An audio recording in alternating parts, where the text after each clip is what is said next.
itu orang NU tidak pernah tanya dalil. Gimana ini? Ya lihat saja Habib Zain Smith bagaimana itu. Ya, lihat saja Kiai Mustafa Akil. Nah, itu gimana? Ini melihat orang. Gimana? Ada tuh saya. Gimana Kiai Wahab? Bagaimana? Tidak pakai dalil. Dalilnya ya Kiai itu sendiri. Dalilnya Kiai itu sendiri.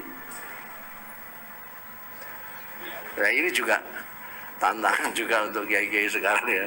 Apakah dia bisa jadi dalil? Assalamualaikum warahmatullahi wabarakatuh. Alhamdulillah. Nahmaduhu wa nasta'inuhu wa nastaghfiruhu wa na'udzu billah min sururi anfusina wa min sayyiati a'malina. May yahdihillah fala mudhillalah wa may yudlil fala hadiyalah. Allahumma salli ala Muhammad wa sallama tasliman katsira. Ibadallah, fa innal ahsanal kalam kalamullah wa khairal huda huda Muhammad sallallahu alaihi wasallam wa syarrul umuri muhdatsatuha fa inna kulla muhdatsatin bid'ah wa kulla bid'atin dhalalah. Yang akan kita angkat berikut ini berkaitan dengan pernyataan Gusmus. Jadi kalau menurut Gusmus, dalilnya para warga NU itu adalah kiai. Sebenarnya ucapan ini adalah ucapan untuk mengetahui tingkat kualitas kiai-kiai di NU. Itu yang bisa saya tangkap. Sehingga mereka ini dapat dijadikan hujah atau menjadi pandangan hidup warga NU. Tak perlu lagi bertanya dalil, tetapi dalil yang dipakai adalah ketokohan dari seorang yang sangat dimuliakan dan dihormati di NU. Intinya seperti itu. Artinya memang kualitas dan adab mereka ini sebagaimana yang ditanamkan di dalam kitab mereka yang terkenal dengan Ta'lim Muta'allim, begitu sangat menghargai tokoh-tokohnya ya. Jadi kitab Ta'lim Muta'allim adalah kitab acuan agar warga NU itu beradab benar kepada guru-gurunya. Walaupun hal ini bisa tidak berlaku kepada kelompok lain ya. Karena kita melihat juga di kalangan buzzer-buzzer yang datang dari warga NU itu ya banyak tidak menghormati guru-guru selain di NU. Karena kalau melihat dari cara berpikirnya Gusmus itu sangat sekali kentara bahwa guru akan sangat dimuliakan di mata warga NU manakala sampai pada tingkat kualitas menurut versi mereka itu. Karena di dalam tubuh mereka sebagaimana yang kita lontarkan, imamiyah itu tampak sekali ya. Kalau di Syiah itu ada imamah, ya sebenarnya di NU juga imamah karena harus menjagokan tokoh-tokoh tertentu yang dianggap sampai pada martabat tinggi ya. Tokoh-tokoh yang dianggap bermartabat itu di NU. Sebagaimana yang dikatakan Gus Dur, NU itu Syiah tanpa imamah. Kalau menurut saya ya Syiah imamah. Karena memang dasar pemikiran di NU itu masih menggunakan dalil para tokoh-tokohnya sebagaimana yang dikatakan oleh Gusmus, membuktikan. Dan harga seorang ulama di mata NU itu sangat mahal. Bahkan melebihi agamanya itu sendiri. Terkadang seperti itu ketika ditanamkan yaitu sikap tawaddu kepada seorang ulama, maka dia benar-benar akan menghamba kepada ulama-ulamanya atau kiai-kiainya. Apa yang dikatakan Gus Mus itu adalah kualitas yang kita lihat di luar sana ya. Bagaimana di NU Madura misalnya, kedudukan kiai itu sangat dimuliakan. Mulai dari Sumeneb sampai Bangkalan itu. Sumeneb, Pamekasan, Sampang, Bangkalan. Kedudukan para kiai itu martabatnya sangat tinggi. Jadi kok kiai itu punya komando. Makanya kemarin saya menyebut salah itu Hussein Shihab ketika dikatakan Sumeneb itu sangat toleran. Ya. Justru di Sumeneb ini eksklusif menurut saya. Kalau Hussein itu tidak tahu apa-apa dia tentang Sumeneb. Saya lama dan besar di Sumeneb. Kalau yang dimaksud toleransi itu ya barangkali dalam satu kelompok toleransi. Walaupun kadang-kadang ada ya ganjalan untuk menghormati orang yang pahamnya sama walaupun cara pandangnya sama. Misalnya seperti yang dikatakan oleh Hussein Shihab terhadap Ustadz Somad. Ya. Kalau menurut saya itu hanya masalah urusan makan dan ini aja yang menjadi permasalahan Hussein Shihab itu. Dari sisi keilmuan dia tidak berilmu sama sekali ya. Keagamaannya sangat mentah. Kalau dilihat itu video-videonya seperti di TV One mencerminkan orang yang tidak intelektual sama sekali. Ya soalnya dia kan bidang hukum, kemudian bicara agama jadinya ngawur kadang-kadang gitu. Tetapi umumnya kalau kiai-kiai di NU itu, kiai-kiai di NU, mulai dari ujung timur Pulau Madura sampai ujung barat ujung Madura, ujung timur Pulau Jawa ya, sampai ujung barat Pulau Jawa, memang menghormati kiai itu adalah segalanya gitu. Menghormati ulama adalah segalanya. Kiai itu memang menjadi petunjuk bagi mereka, bahkan melebihi lebih daripada ajaran Islam itu sendiri, terkadang seperti itu. Itulah dalam pandangan Islam yang disebut muqallid. Bukan lagi berbicara dalil naqliyah, tapi yang dipakai dalil syakhsiyah. Disebut dalil syakhsiyah itu karena ketokohan yang diorbitkan. Bukan lagi dalil naqliyah. Nah, dalil naqliyah ini ya semacam tidak berlaku di dalam kehidupan mereka. Yang lebih banyak adalah dalil syahsyiyah. Kalau setiap pribadi yang ada atau individu yang ada di NU itu yang memiliki kedudukan tinggi, ada yang mengkritisi misalnya atau ada sengaja yang merendahkan, lah mereka bisa menyampaikan protes itu atau mereka itu akan bersikap sebagaimana dulu yaitu Menteri Agama Yakut dalam satu paparannya ya. Jadi kalau mereka itu nentang kita bayar katanya. Saking mukallidnya itu. Menciptakan jiwa yang mukallid antara pribadi ke pribadi. Tokoh-tokoh di NU diikat oleh syahsyiyah, yaitu ketokohan seseorang yang bisa menggerakkan mereka. Artinya kadar pemahaman Islam ya cukup dengan melihat siapa tokoh yang menyampaikannya gitu. Kalau yang menyampaikannya itu adalah tokoh panutan mereka, maka tidak ada kata tidak. Karena apa yang disampaikannya itu adalah dalil. Jadi benar apa yang dikatakan oleh Gus Mus.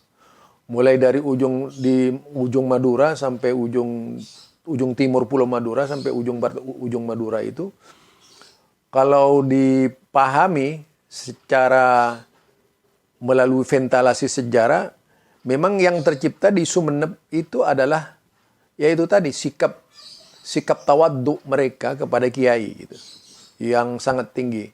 Kalau dalam Islam itu istilah taklidnya itu sangat tinggi. Artinya di sini menempatkan kiai-kiai sebagai pandangan di dalam beragama. Apapun dalil tidak akan sanggup mematahkan argumen kalau kiai yang menyatakannya, kiai yang menjadi panutan mereka itu.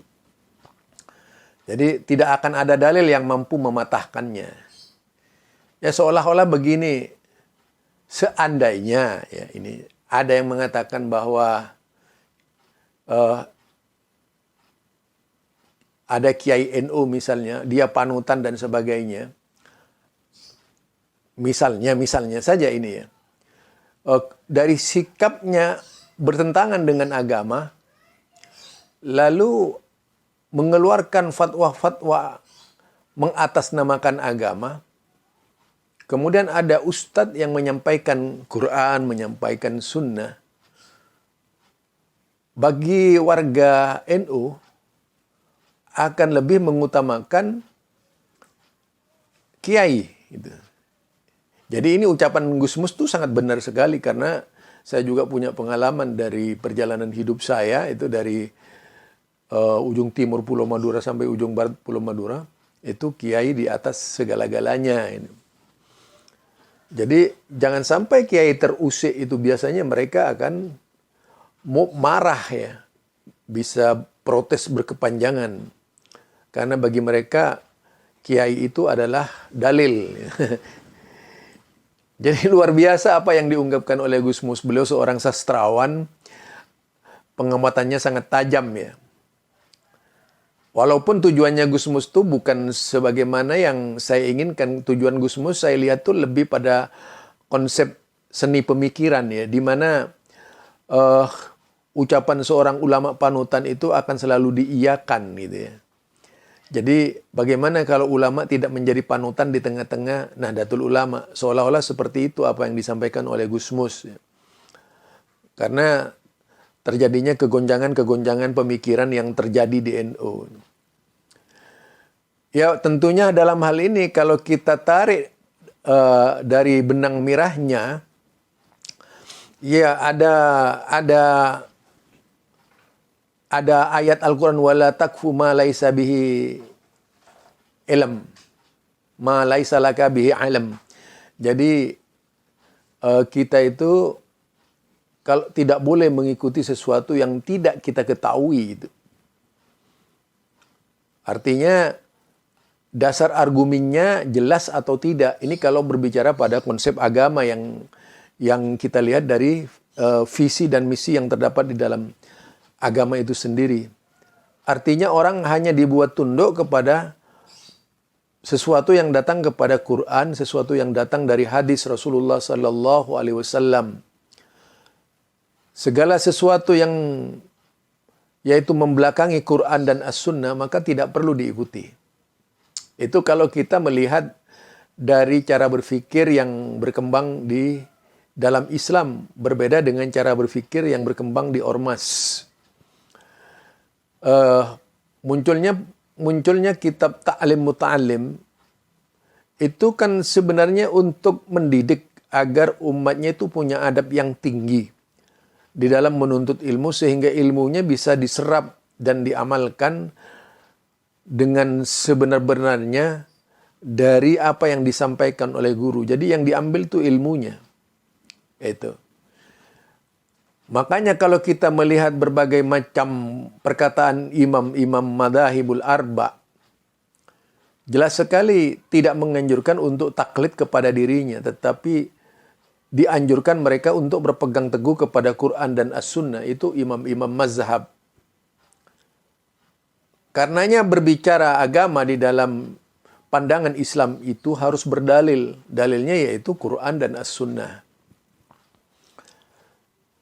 Lah, dengan penjelasan seperti ini, tentunya untuk lebih mengetahui kualitas tingkat kadar kesempurnaan kita di dalam mengamalkan isi Al-Quran dan mengamalkan isi hadis itu seperti apa. Tidaklah lantas kita tersinggung, emangnya kami tidak melaksanakan Quran? Ya tidak begitu saya mengatakan. Yang namanya Al-Quran dan As-Sunnah itu memang harus disampaikan. Dan selalu harus menjadi peringatan. Tidak tersinggung karena mendapatkan yaitu pencerahan dari seseorang.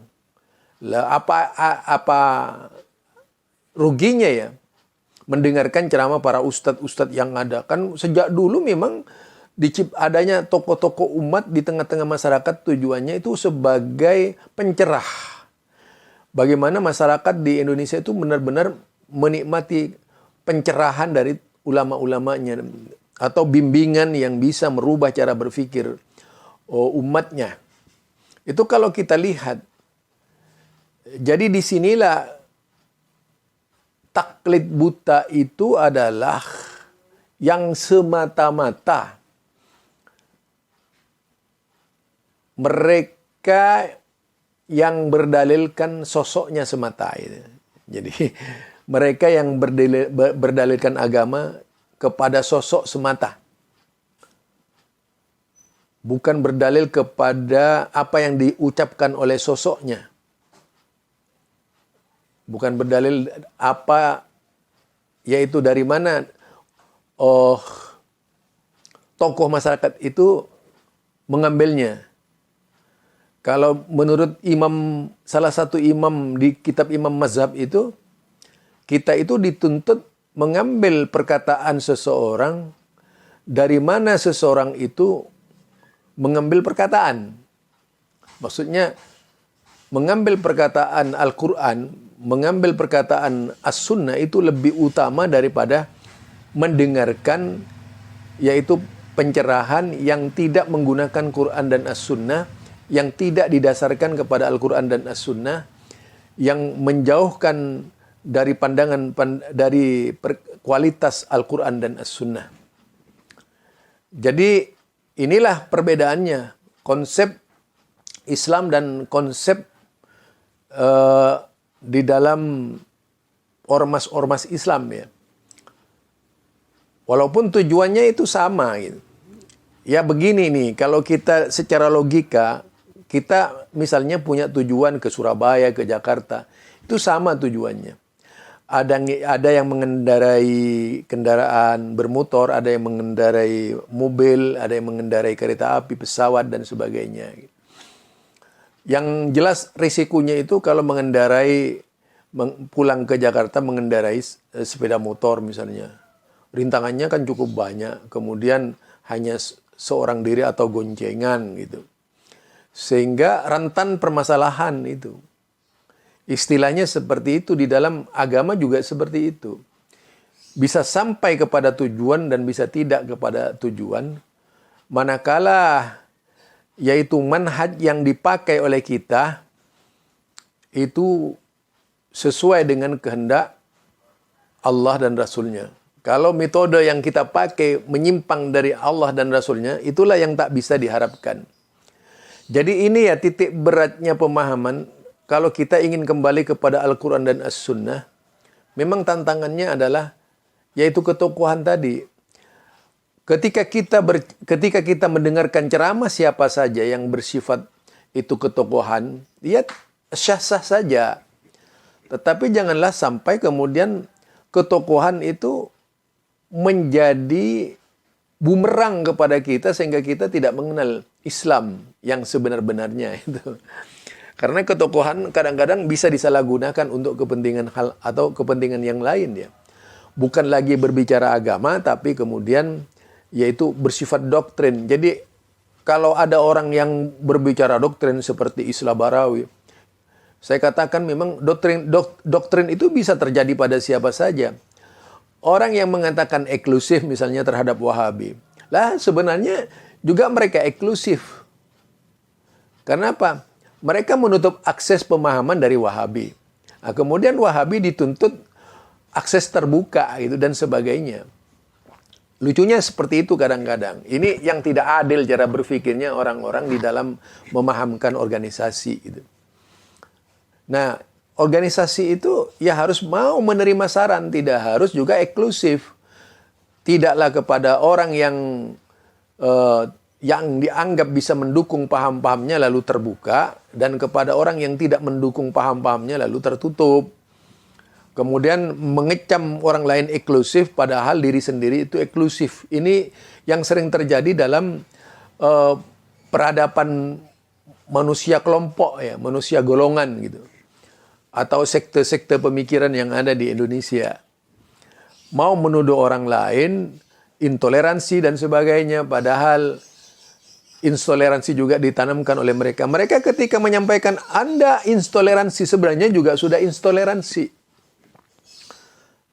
Lah itu. Ini yang banyak terjadi ya. Contohnya seperti yang dibahas tadi oleh Islah Bahrawi tentang intoleransi dan sebagainya. Sebenarnya dia memaki-maki dirinya sendiri yang tidak intoleransi, yang intoleransi. Karena kadang-kadang intoleransi itu menjadi parsial. Parsialnya tadi dipandang dari sudut golongan. Nah, kalau sudah intoleransi itu menjadi pemahaman parsial, maka kelompok-kelompok yang lainnya itu mengecam orang lain intoleransi ketika dia intoleransi, seperti pembubaran, pengajian dan sebagainya gitu. Jadi itu akibat tadi dari perspektif agama, perspektif agama dari ketokohan tadi. Bukan menghasilkan sesuatu yang terbuka tetapi tertutup. Janganlah mudah mengatakan intoleransi kepada orang ketika mulut Anda juga tidak intoleransi. Mulut Anda juga intoleransi. Itulah yang membuat Anda akan dijauhi umat. Jangan karena Anda itu merasa punya umat dari 250.000 subscriber, lalu Anda katakan itu sudah Anda orang yang terbuka. Tidak ada apa-apanya, itu pendukungnya Anda. Dibandingkan dengan orang yang memiliki pendukung jutaan orang, tetapi tidak dalam bentuk subscriber, di alam nyata, bukan di alam maya.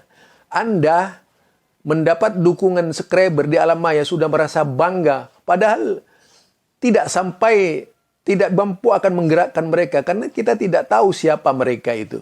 Tetapi kalau di alam nyata seperti yang dimiliki oleh tokoh-tokoh tertentu di Indonesia, itulah ketokohan yang sebenarnya. Jangan merasa banyak dukungan di dunia maya itu. Namanya saja dunia maya. Secara faktual itu belum bisa dipastikan apakah memang karena mendukung Anda atau hanya sekedar ya ingin bermain-main dengan Anda gitu. Itu saja dari saya. Artinya permasalahan ketokohan ini sampai hari kiamat akan selalu menjadi dasar pandangan dari semua orang. Ya, semua orang berbicara ketokohan. Tokoh itu adalah keteladanan. Memang tidak bisa menyimpang dari tokohnya.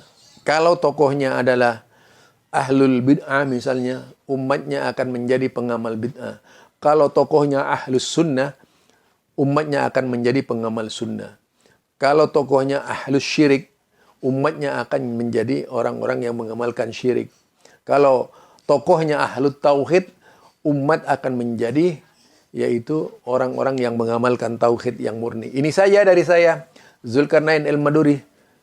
Subhanakallahumma wa bihamdika asyhadu an la ilaha illa anta astaghfiruka wa atubu ilaik. Assalamualaikum warahmatullahi wabarakatuh.